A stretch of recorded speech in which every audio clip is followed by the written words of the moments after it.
ఒక్క నిమిషం శ్రీవర్ధన్ రెడ్డి మళ్ళీ మీతో మాట్లాడతాను రైట్. మనతో పాటు డాక్టర్ జయరామ్ గారు జాయిన్ అయ్యారు. జయరామ్ గారు నేను మీతో మాట్లాడతాను ఒకసారి. రైట్, దత్తాత్రేయ గారు గుడ్ మార్నింగ్. సందీప్ గారు యా ఏం చెప్తారు? ఈ రెండు పార్టీలకు సంబంధించినటువంటి వాదనలు మీరు విన్నారు, ఏం చెప్తారు? First of all I respect both the party members. Srivardhan Reddy అన్న గారు చాలా సీనియర్ లీడర్, అట్లాగే న్యూమనిక్ కూడా మంచి కమిటెడ్ లీడర్ కాంగ్రెస్ పార్టీ.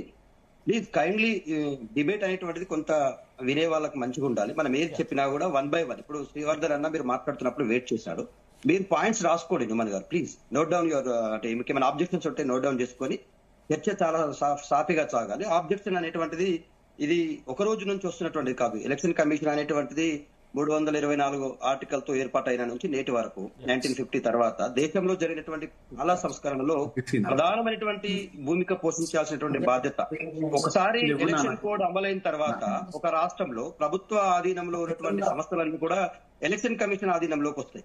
ఇక్కడ మనం ఎందుకు బీజేపీని ఇంత గట్టిగా ప్రశ్నించాల్సిన అవసరం ఏర్పడింది? రాహుల్ గాంధీ లాంటి వాళ్ళు కానీ మిగతా ప్రతిపక్ష పార్టీలు ఎందుకు బీజేపీని వాళ్ళ ఓట్ చోరీ అనేటువంటి ఆధారాలతో చూపించే ప్రయత్నం చేస్తున్నారంటే, అధికారంలోకి రావడం ఒక ఎత్తు అయితే, అధికారంలోకి వచ్చిన తర్వాత రాజ్యాంగబద్ధమైనటువంటి సంస్థలు ఈడీ కావచ్చు, సిబిఐ కావచ్చు, ఐటీ లాంటి సంస్థలు కావచ్చు, ఇవాళ ఎలక్షన్ కమిషన్ ఆఫ్ ఇండియా కూడా ఆ జాబితాలోకి చేరిపోయింది. బీజేపీ చెప్పు చేతుల్లో ఉంది.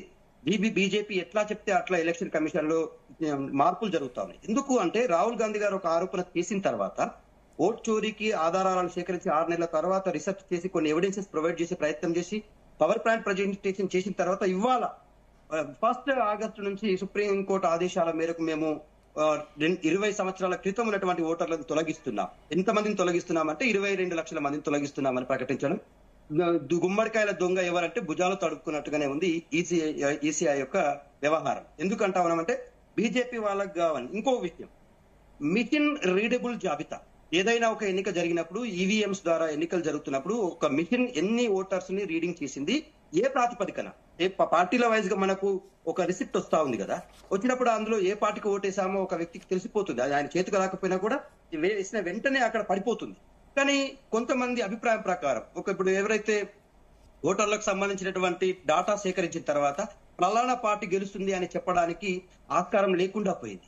చాలా సందర్భాల్లో మహారాష్ట్రలో కావచ్చు, బీహార్ లో కావచ్చు, అధికారం ఎట్లయినా మా చేతుల్లో ఉంటే తప్ప మేము కేంద్రంలో అధికారం ఉండము అనేటువంటిది అధికార పార్టీ కావచ్చు. ప్రతిపక్షంలో ఉన్న పార్టీకి అవకాశం ఉండదండి. ఎందుకంటే ప్రతిపక్షం పార్టీ చేతుల్లో అధికార సంస్థలు ఏవి కూడా పనిచేయడానికి అనుకూలంగా ఉండవు. వాళ్ళు చెప్పినా కూడా వినరు. రిప్రజెంటేషన్స్ తీసుకునే పరిస్థితులు కూడా కనిపించలేదు చాలా సార్లు.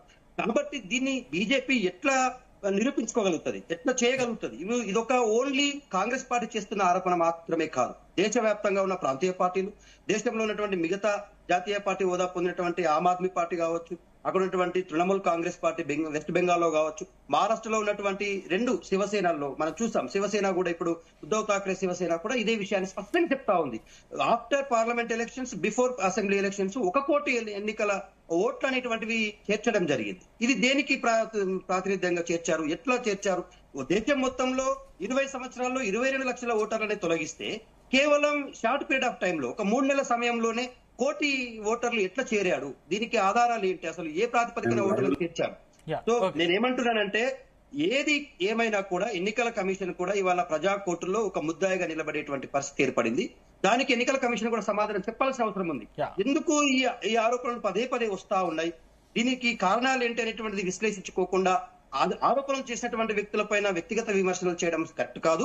ఇవాళ బీఆర్ఎస్ పార్టీగా కూడా మాకు కూడా చాలా అనుమానాలు ఉన్నాయి. ఈవీఎంల విషయంలో కావచ్చు, కొన్ని ఈవీఎంలు ఓపెన్ కాకపోవడం కావచ్చు, ఈవీఎంల తారుమారు కావచ్చు, ఈవీఎంలను భద్రపరిచినప్పుడు చేస్తున్నటువంటి సందర్భాలు కావచ్చు. సో ఇట్లాంటి వాటిపైన ఖచ్చితంగా చర్చ జరగాలి. అది సహేతుకంగా ఉండాలి. సమాధానం చెప్తున్నప్పుడు వినే వాళ్ళకు కూడా వినసొంపుగా ఉండాలి. So I request BJP leader, మేము ఏమంటున్నామంటే మీరు వీటిని ఎట్లా ఓవర్కమ్ చేస్తారు? ఇప్పుడు ఈడీ కావచ్చు, సిబిఐ కావచ్చు, ఐటీ లాంటి సంస్థలు ప్రాంతీయ పార్టీల మనుగడని ప్రశ్నార్థకం చేస్తున్న మాట వాస్తవం కాదా? జార్ఖండ్ లో మీరు ఎట్లా వ్యవహరించారు? మిగతా రాష్ట్రాల్లో మీరు ఎట్లా వ్యవహరిస్తా ఉన్నారు? సో వీటిపైన you have to answer Srivardhan Reddy అన్న గారు. రైట్, ఓకే దత్తాత్రేయ మీతో మళ్ళీ మాట్లాడుతున్నాను. రైట్, జయరామ్ గారు గుడ్ మార్నింగ్. Good morning.